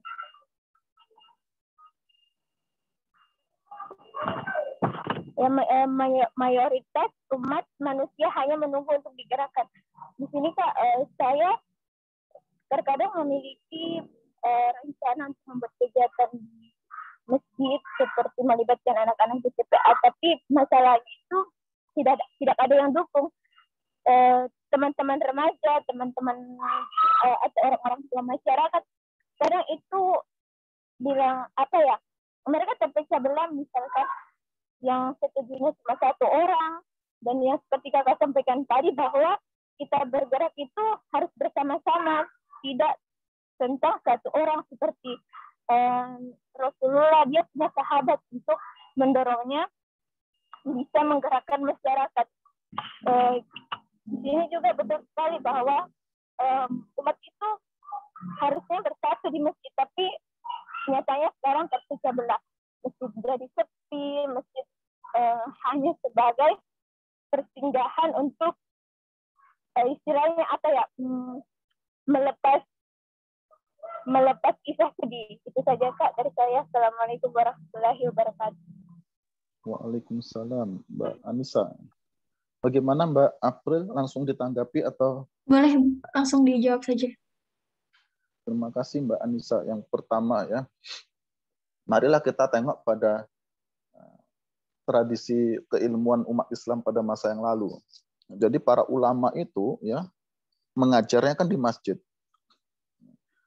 Dengan apa? Dengan format halaqah. Jadi dalam satu masjid itu banyak ulamanya dengan bidang ilmunya masing-masing, kemudian ulama itu bersandar pada satu tiang masjid dan dilingkari oleh murid-muridnya. Nah, sampai sekarang tradisi itu masih ada di Masjid Al-Azhar. Bukan saja di ruang sholatnya, tapi meluber sampai ke teras gitu ya. Bahkan di Masjid Al-Azhar itu ketika tidak ada halaqah, ya di pojok teras masjid pasti ada ulama.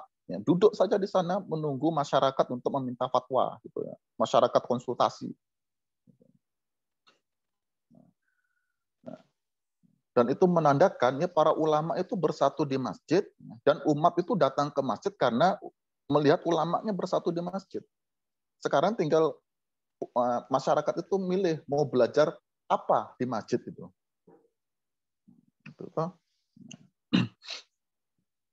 Ketika kemudian di rumah ulama itu diselenggarakan majelis ilmu di rumah ulama itu sifatnya lebih eksklusif, ya hanya untuk murid-murid tertentu saja, atau sifatnya non formal, ya ngobrol segala macam. Tapi resminya formalnya di masjid. Melihat ulamanya bersatu di masjid, maka masyarakat akan ke masjid, gitu ya. Nah, kalau sekarang kita perhatikan ya kehidupan agraris kita, ya. Setiap tokoh agama itu dia punya musola di depan rumahnya dan menyelenggarakan pendidikan di sana. Sehingga yang terjadi adalah ikatan antara umat Islam secara personal dengan si tokoh itu.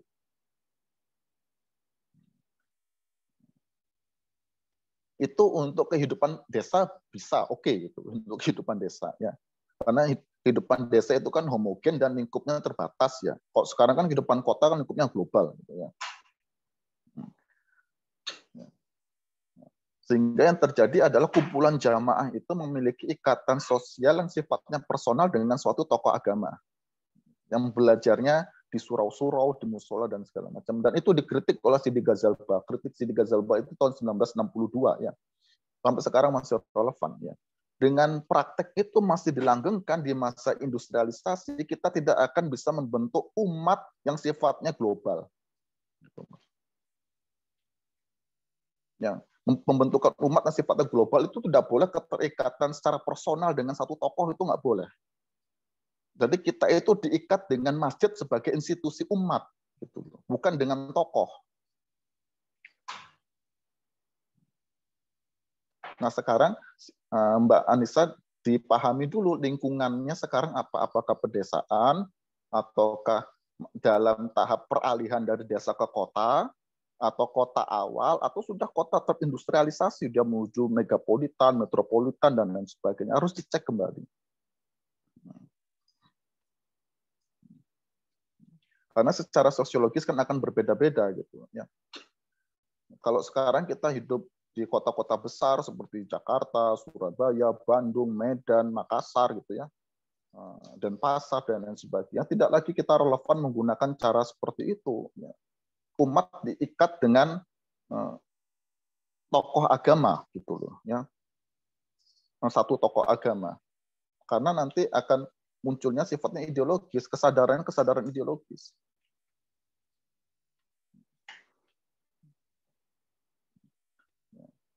Mengakui atau sikap keterbukaan dengan umat Islam yang berbeda guru itu menjadi susah jadinya.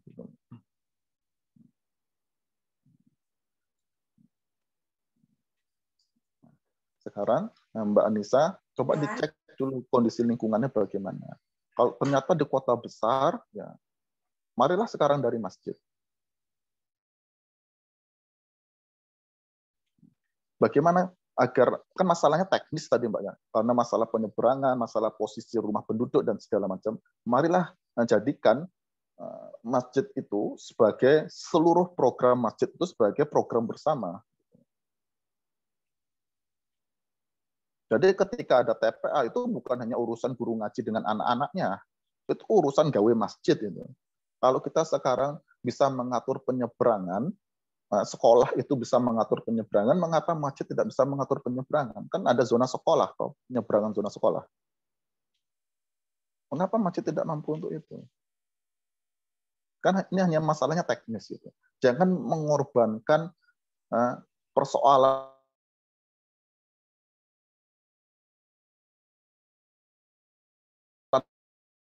nyebrang itu persoalan teknis yang bisa diselesaikan masalahnya dengan mudah dibandingkan persoalan filosofis. Jadi setiap persoalan itu kan ada ranah-ranahnya ya. Jadi dahulukanlah persoalan yang ranahnya itu lebih tinggi. Ketika ada dua masalah ini, masalah filosofis mendekatkan anak dengan masjid, dengan masalah teknis nyebrang masjid, mana yang harus diprioritaskan? Ya mendekatkan dengan masjid. Masalah nyebrang harus diselesaikan agar anak bisa dekat dengan masjid.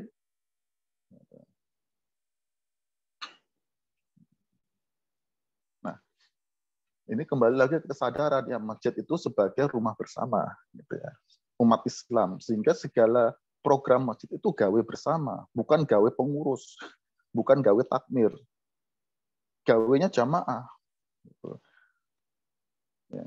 Dan ini bermasalah karena kaderisasi di masjid kita itu terputus. Nah, ketika anak-anak sudah selesai TPA, tidak ada pembinaan khusus untuk remaja. Kita kan selalu miss di level remaja ini loh. Yang dia baru akil balik sampai kemudian nanti sekitar memasuki usia akhir 20-an ya. Atau pertengahan 20-an, kita selalu miss di sana. Begitu dia kembali ke masjid nanti sudah jadi pekerja. Kan kecil dia ke masjid, TPA, setelah itu lulus dia main ngeluyur kemana-mana. Kalaupun sekarang ada remaja masjid itu kan orientasinya proker toh. Bukan pembinaan. Orientasinya selalu pengadaan program, bukan pembinaan. Atau dari kecil ya, dia di masjid, kemudian remaja masjid tidak punya pembinaan sehingga dia lari kemana-mana. Kalaupun ada remaja masjidnya tidak dibina itu secara khusus. Ya. Nanti dia sudah bekerja, ya umurnya sudah 40-an tahun, dia baru kembali ke masjid. Jadilah pengurus masjid ya di usia itu. Padahal dia punya miss dari pembinaan remajanya, dia tidak di masjid. Nah, miss dalam pembinaan generasi inilah yang menyebabkan performa masjid kita itu menjadi seperti dikatakan Mbak Anissa, ya seperti seakan-akan kerja sendirian. Gitu.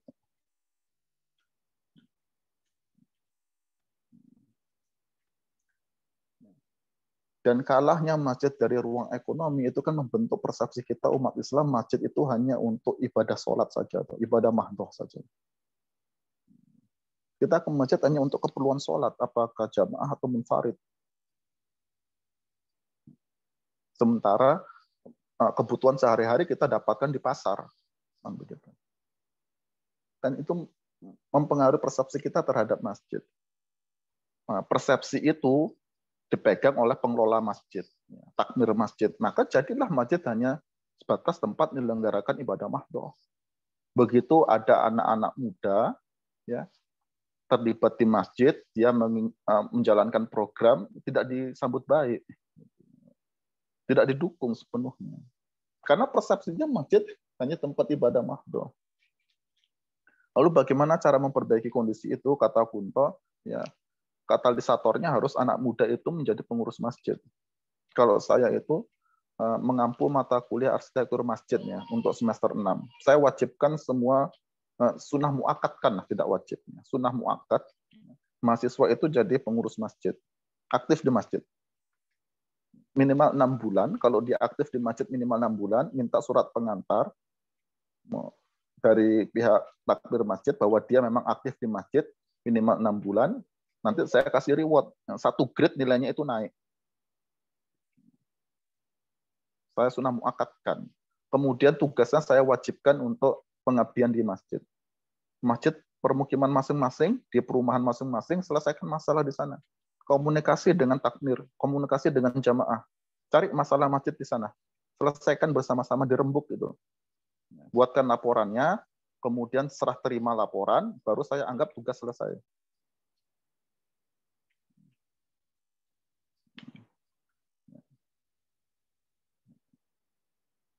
Jadi apa yang bisa dilakukan Mbak Anissa sekarang, ya, setelah TPA selesai, Mbak, pembinaan anak kecil, lanjutkan dengan pembinaan remaja.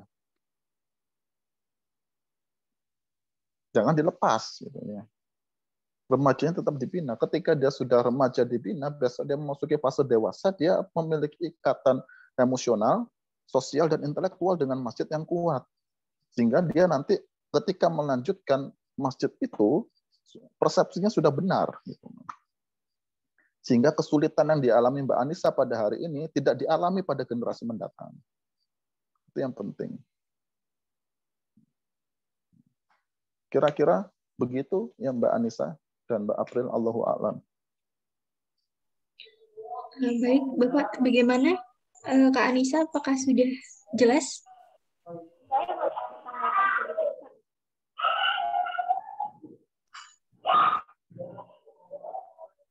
Saya ada tanggapan sedikit, Kak. Baik, silahkan. Terima kasih, Kak, atas penyampaiannya. Ini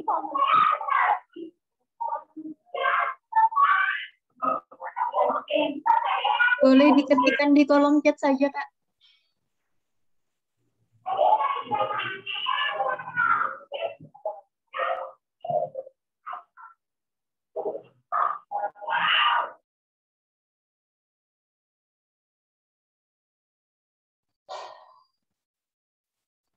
Ya, sambil menunggu ketikan chat dari Kak Anissa, boleh silakan nanti Kak Cica bisa lanjut Kak Rika Aprilia ya, dan mohon dipersingkat konkret gitu pertanyaannya. Jangan panjang-panjang karena di waktu Indonesia Barat itu 17.32, mohon maaf, itu sudah azan maghrib. Jadi harapannya sebelum azan maghrib kita sudah tutup. Ya. Ini belum ada chat dari Kak Anissa. Boleh silahkan Kak Cica, lanjut aja dulu. Terima kasih atas kesempatannya, Teh April. Langsung saja ya. Sebenarnya keresahan saya hampir sama dengan tadi Teh Anissa. Nah, jadi kan tadi kalau Pak Andika itu lebih ke remaja masjid, masjid kampus ya. Nah, kalau di masjid di perkampungan itu seperti apa ya solusinya gitu untuk mendekatkan khususnya pemuda masjid agar mereka itu bisa terikat gitu dengan masjid, karena kalau di kampung saya khususnya yang jadi permasalahannya tuh belum tahu di mana ya, hanya saja setiap ada penggerak yang ingin mengumpulkan pemudanya untuk berkumpul, misalkan membuat karang taruna atau remaja masjid, tidak bertahan lama gitu. Mungkin dari Pak Andika saya meminta masukannya dari Bapak gitu. Langkah awal yang harus saya lakukan gitu agar kalaupun alhamdulillahnya kita bisa mengadakan perkumpulan di sana, ya bisa bertahan lama gitu. Mungkin hanya itu Pak, terima kasih. Terima kasih Mbak Cica. Langsung saya tanggapi Mbak April ya.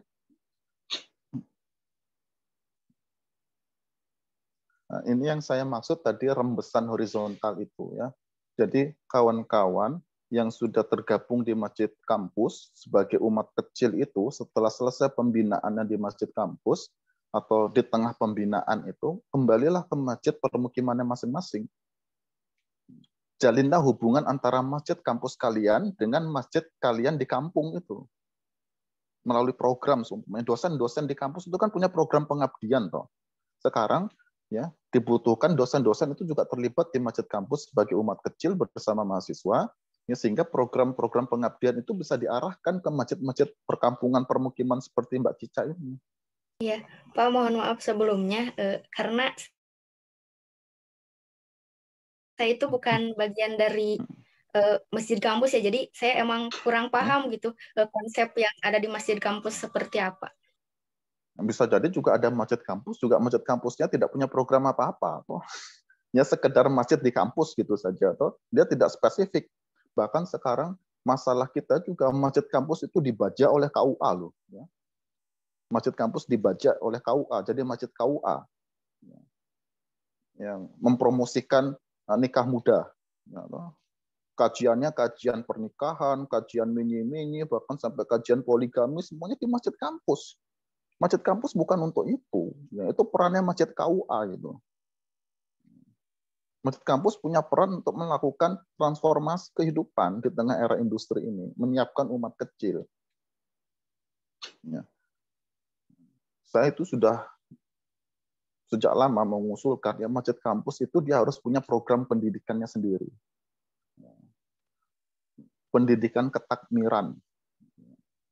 Jadi seumpamanya mahasiswa dia S1-nya secara formal fisika gitu ya. Tapi dia juga mengikuti program pendidikan di masjid kampusnya dia. Setelah dia lulus S1 fisika, dia juga lulus program di masjid menjadi S1 takmir masjid atau S1 manajemen masjid. Nah, gitu. Masjid kampus harus punya program itu untuk mempersiapkan umat kecil. Jangan programnya hanya non formal, jadikan program itu formal. Agar apa? Agar kompetensi kita itu bisa terukur dengan baik. Agar legalitas kita ketika bekerja di tengah masyarakat itu jelas. Gitu. Bisa apa kamu ngurusin masjid? Loh, saya punya sarjana manajemen masjid, Pak, dari masjid kampus A. Ini loh ijazah saya, Pak. Saya dulu di masjid kampus selama 4 tahun itu, ini loh mata kuliah yang saya ambil di masjid kampus. Gitu toh. Kenapa? Karena dalam kehidupan kota yang industrial itu formalitas menjadi penting. Formalitas itu menjadi penting. Jangan masjid kampus mainnya masih informal dan non formal. Nah, strateginya tadi, marilah kita hubungkan antara umat kecil di masjid kampus dengan masjid-masjid kita masing-masing. Dan ini menjadi amanah bagi kawan-kawan yang setelah menyelesaikan pendidikan kembalilah ke masyarakatnya. Bukan semuanya berburu uang ke Jakarta. Kalau kata Imam Ghazali, ya, ilmu yang kita pelajari di universitas itu kan ilmu fardu kifayah. Ilmu fardu kifayah itu kan menggugurkan kewajiban masyarakat.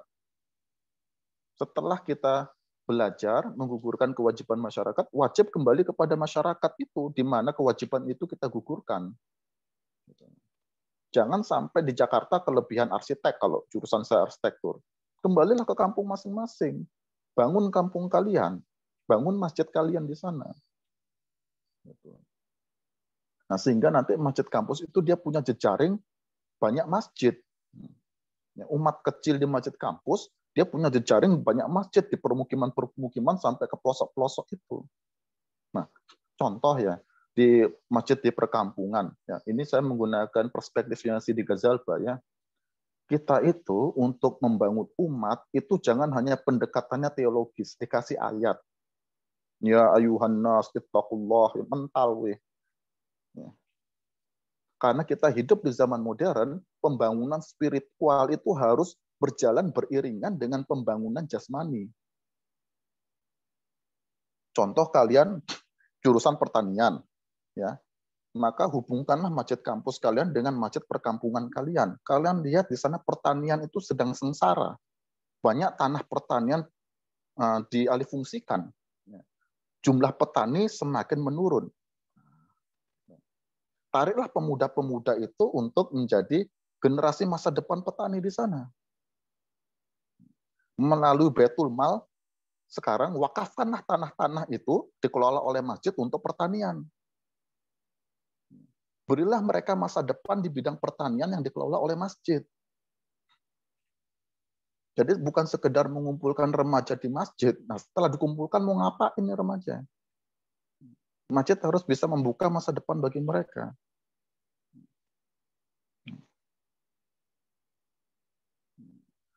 Nah, Kunto Wijaya dalam hal itu banyak mengutip Schumacher. Schumacher ini ahli ekonomi dari Inggris, ya, keturunan Jerman. Kawan-kawan bisa baca bukunya Schumacher, judulnya Small is Beautiful. Bagaimana menggerakkan industri di masyarakat yang terbelakang.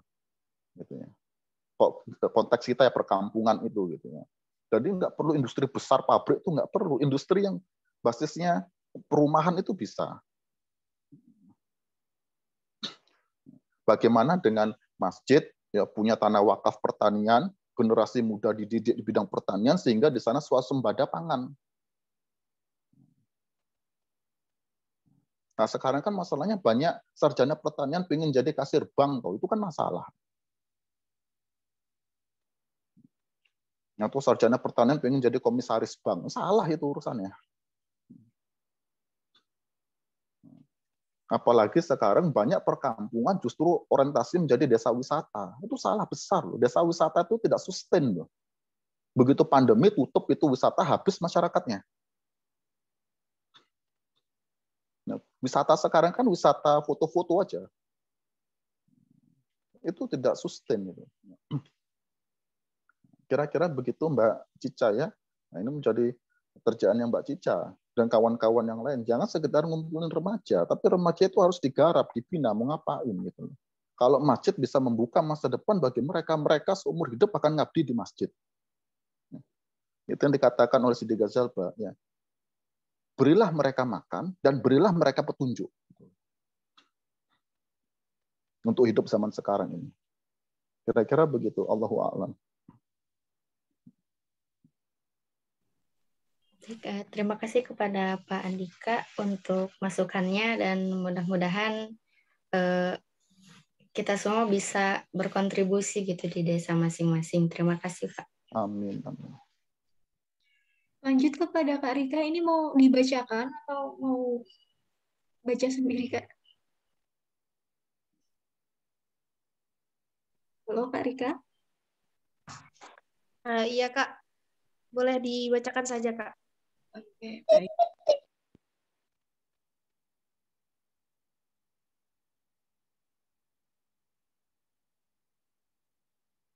Intinya di desanya, di tempat tinggalnya Kak Rika itu ada pondok yang memfokuskan tahfiz dan pemahaman kitab kuning dan ilmu dasar lain, namun kurang karena mereka masih SMP, jadi mereka malah justru tidak bisa memahami zaman, malah terlihat gagap gitu. Nah, bagaimana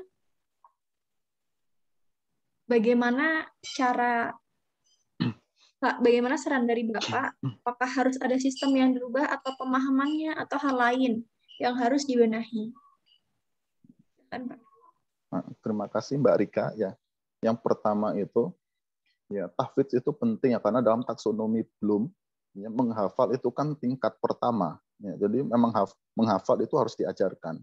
Tapi masalah tidak selesai dengan menghafal. Seharusnya peningkatan kognitif itu dilakukan secara bertahap sampai nanti C6 itu kalau tidak salah penciptaan kembali ya, kreasi.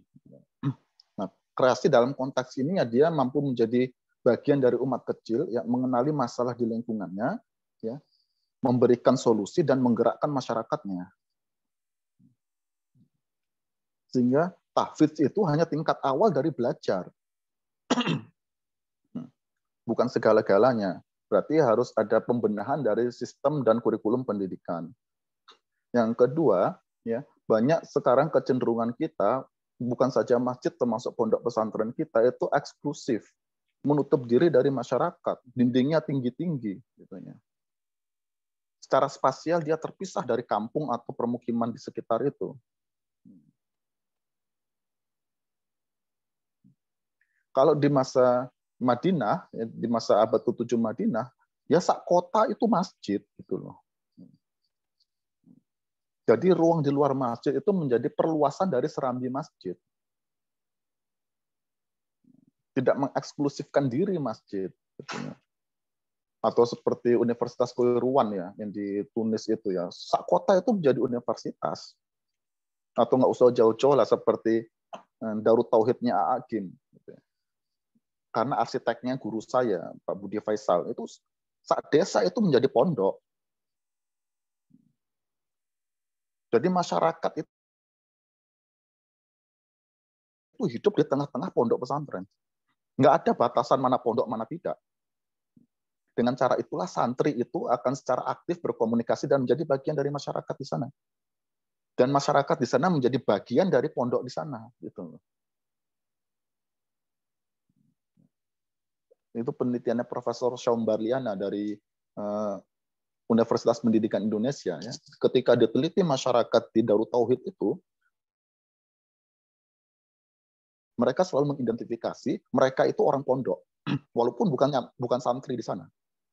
Karena mereka sehari-hari merasa hidup di dalam pondok. Nah, ketika yang awam pun sudah mengidentifikasi mereka hidup di tengah pondok, menjadi orang pondok, ya, maka perubahan itu semakin mudah. Ya. Imunnya masyarakat semakin kebal untuk menolak berbagai gaya hidup yang bukan Islam di sana itu. Kan sekarang tinggal bagaimana pondok menggerakkan masyarakat saja dalam bidang kehidupan mereka. Ya. Itu yang dilakukan dulu oleh Sunan Kudus di Kudus. Sehingga permukiman di sekitar Masjid Kudus itu kan mereka menyebutnya wong misore menoro. Orang-orang yang hidup di bawah menara. Ya, menara Masjid Kudus itu. Karena tidak ada batasan yang yang tegas antara mana masjid, mana rumah penduduk. Enggak, masjid itu di tengah-tengah rumah penduduk.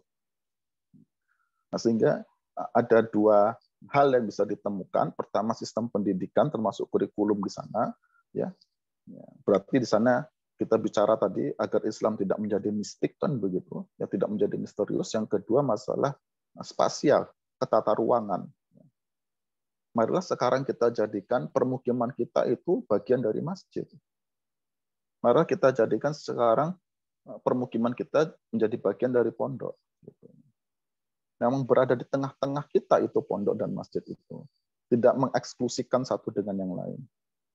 Kira-kira begitu, Mbak. Ya, Allahu a'lam. Bagaimana Kak Rika? Baik, Pak. Terima kasih atas jawabannya. Sama-sama, Mbak Rika. Apakah masih bisa bertanya, Pak? Saya tidak tahu, Mbak April, bagaimana masalah waktu. Iya, dicukupkan saja Mbak, boleh ditanyakan nanti di kolom chat, karena nanti mohon kesediaan Bapak untuk menjawab. Nanti akan saya teruskan pesannya gitu, karena sudah 17.29. Ada tanggapan juga tadi dari Kak Anissa. Jadi nanti langsung aja tetap di grup ya Kak, grup peserta. Mohon Kalau maaf. usul saya begini, Mbak April. Gimana? Ya, ini kawan-kawan peserta ini dibuatkan grup WA saja gitu. Jadi materi ini kita masih bisa bicarakan sampai pekan depan lah sebelum materi selanjutnya gitu. Ya. Kita bisa diskusi di grup WA, tapi mohon maaf kalau saya menanggapinya di waktu longgar gitu ya. Tapi diharapkan dengan ada grup WA itu kita masih bisa berkomunikasi. Iya, sudah ada Bapak, sudah ada grup peserta. Ya, alhamdulillah. Ya. Baik.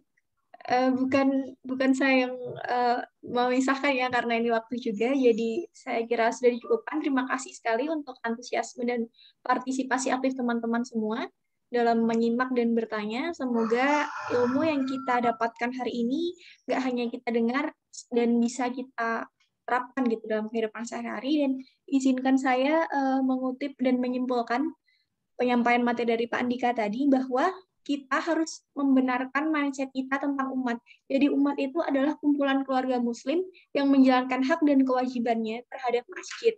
Dan dalam menghadapi tahap keempat dari proses industrialisasi ini, sebaiknya dibangun melalui landasan cita profetik dengan 3 nilai yang Bapak sebutkan tadi ya, humanisasi, liberasi, dan transendensi gitu.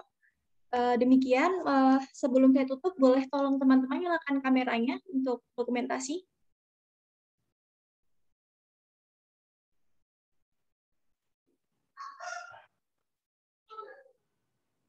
Kak Archif, Kak Yena, Kak Nurul, Kak Ririn, Kak Esi, ayo dinyalakan dulu bentar. Kak Siti, Kak Dedi, Kak Rosma, Kak Nur Asia, dan Kak Selvi. Atau belum ini ya, mungkin sedang terkendala jaringan kali ya. Baik, saya hitung. Oke, ada yang keluar. 1, 2, 3. Oke. Sekali lagi. 1, 2, 3.